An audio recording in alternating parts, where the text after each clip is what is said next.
Saya akan memulai pidato saya dalam 3, 2, 1. Negara berkembang saat ini terbagi ke dalam beberapa geografi yang berbeda, di mana beberapa dari mereka fokus ke dalam negara maritim, contohnya Indonesia.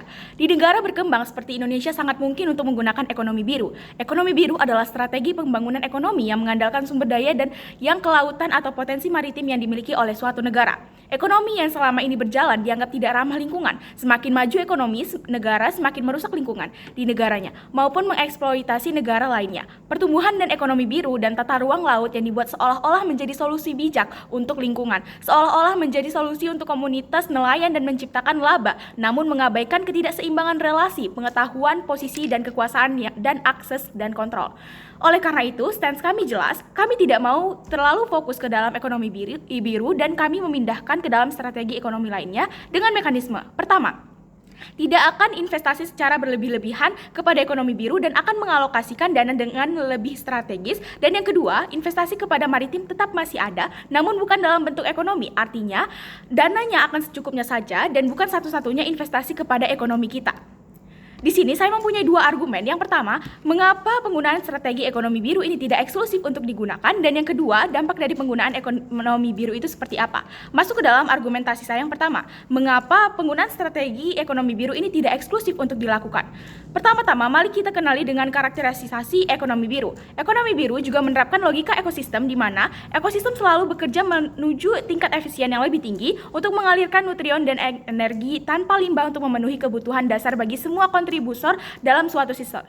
Selanjutnya, ekonomi biru ini menitik beratkan kepada inovasi dan kreativitas yang meliputi variasi produk, efisien sistem produk, dan penataan sistem manajemen sumber daya. Memang kami akui bahwa konsep ekonomi biru ini bisa dimanfaatkan di negara berkembang, terutama negara maritim, tetapi hal ini tidaklah menjadi eksklusif Dewan Juri yang terhormat. Mengapa dengan demikian? Layer pertama, karena ekonomi biru tidak sustain atau tidak bisa memberikan dampak yang stabil dengan beberapa alasan. Pertama, karena maritim itu benar-benar bergantung pada musim. Kalau misal musimnya sedang buruk, kualitas ikan yang akan digunakan juga berkurang dan sangat sulit untuk menjalankan ekosistem biru ini di negara maritim. Yang kedua, karena segmentasi pasar global yang sempit. Pasar global saat ini lebih fokus kepada teknologi, kesehatan, dan lain-lain sebagainya. Tidak terlalu banyak dengan ingin membeli produk maritim. Dan yang ketiga, investor global yang melirik ke maritiman juga sedikit. Mereka akan lebih fokus kepada investor sektor lain.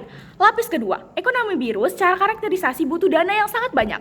Apa saja dana yang dibutuhkan Dewan Juri yang terhormat? Yang pertama adalah dana untuk menjaga ekosistem. Penggunaan sarana dan prasarana yang dapat menghancurkan ekosistem. Penggunaan sarana dan prasarana penangkapan ikan seperti bom, potas, dan pukat harimau cenderung merusak kerusakan biota laut dan akan membuat ekosistem terjadi terganggu. Apalagi seiring dengan berjalannya waktu, ekosistem akan terganggu dengan adanya inovasi dan teknologi yang lebih canggih lagi. Misalnya penangkapan ikan secara besar-besaran, dan tentunya hal ini sangat merugikan bagi negara dan juga masyarakat. Dan dana untuk melakukan pemulihan ekosistem juga perlu diperlukan. Dana untuk menjaga ekosistem tentu sangat besar diperlukan Dewan Juri yang terhormat.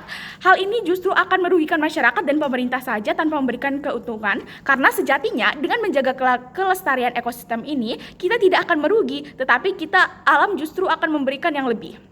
Yang kedua, peralatan akan cenderung mahal. Peralatan yang digunakan oleh ekosistem biru tentu bukanlah sedikit dan cenderung mahal. Apalagi di negara berkembang belum terdapat teknologi yang belum maju dan pasti peralatan tersebut belum ada. Maka pemerintah tentunya akan melakukan ekspor dari negara lain, dan pajak yang dikenakan karena ekspor tersebut pasti sangat mahal. Kalau tim oposisi berkata bahwa kita bisa bekerja sama dengan negara lain, dan kami rasa ini adalah hal yang buruk dan jelek Dewan Juri terhormat, karena akan ada probabilitas eksploitasi, dan hal ini sudah terjadi di PT Freeport di Papua.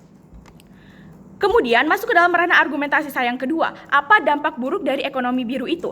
Pertama, pemerintah akan lebih fokus ke dalam maritim doang dan tidak akan menggunakan sektor lain, dan sektor lain itu akan mengalami regresi dengan beberapa alasan. Pertama, karena dana negara berkembang itu terbatas, ekonomi biru akan lebih fokus ke sebagian besar ke maritim saja. Apabila pemerintah hanya fokus ke dalam ekosistem biru, maka sektor-sektor lain seperti sektor pendidikan, kesejahteraan rakyat, dan lain sebagainya akan terganggu. Jika konsep ini terrealisasi, maka pemerintah tentu akan mengeluarkan dana yang sangat besar hanya untuk ekosistem biru dan sektor lain seperti pendidikan akan terabaikan, padahal pemerintah juga harus fokus ke dalam pendidikan dan kesejahteraan rakyat.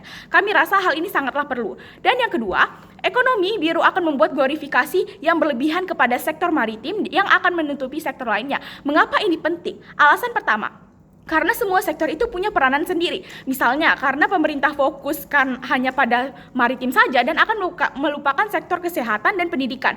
Percuma maritim bagus kalau kesehatannya kurang, percuma maritim bagus kalau edukasinya kurang. Dan yang kedua, sebagai backup kalau semisal maritim sedang buruk apabila di negara berkembang menerapkan ekonomi biru dan jika seandainya ekonomi biru tersebut tidak berjalan dengan lancar dan baik, maka akan menimbulkan stigma masyarakat bahwa maritim dari negara tersebut sedang buruk dan tentunya ini akan merugikan dan menghancurkan reputasi oleh negara tersebut. Dan yang ketiga adalah nelayan tradisional akan terancam dengan adanya ekosistem biru ini. Perlindungan terutama berkaitan dengan hak asasi manusia bagi nelayan tradisional. Kondisi nelayan tradisional sudah ada dalam kondisi pemikiran yang kritis dan mereka paham dengan kondisi ekosistem yang sebenarnya. Akan tetapi yang terjadi justru sebaliknya, karena hak pemanfaatan dan pendekatan berbasis hak kepemilikan bukan menjadi jawaban karena krisis yang terjadi di laut masih berlangsung. Pemenuhan hak asasi manusia yang menjadi terlanggar ketika pemerintah menerapkan ekosistem biru ini, hak kepemilikan dalam bentuk kuota individu yang dapat dipindah tangankan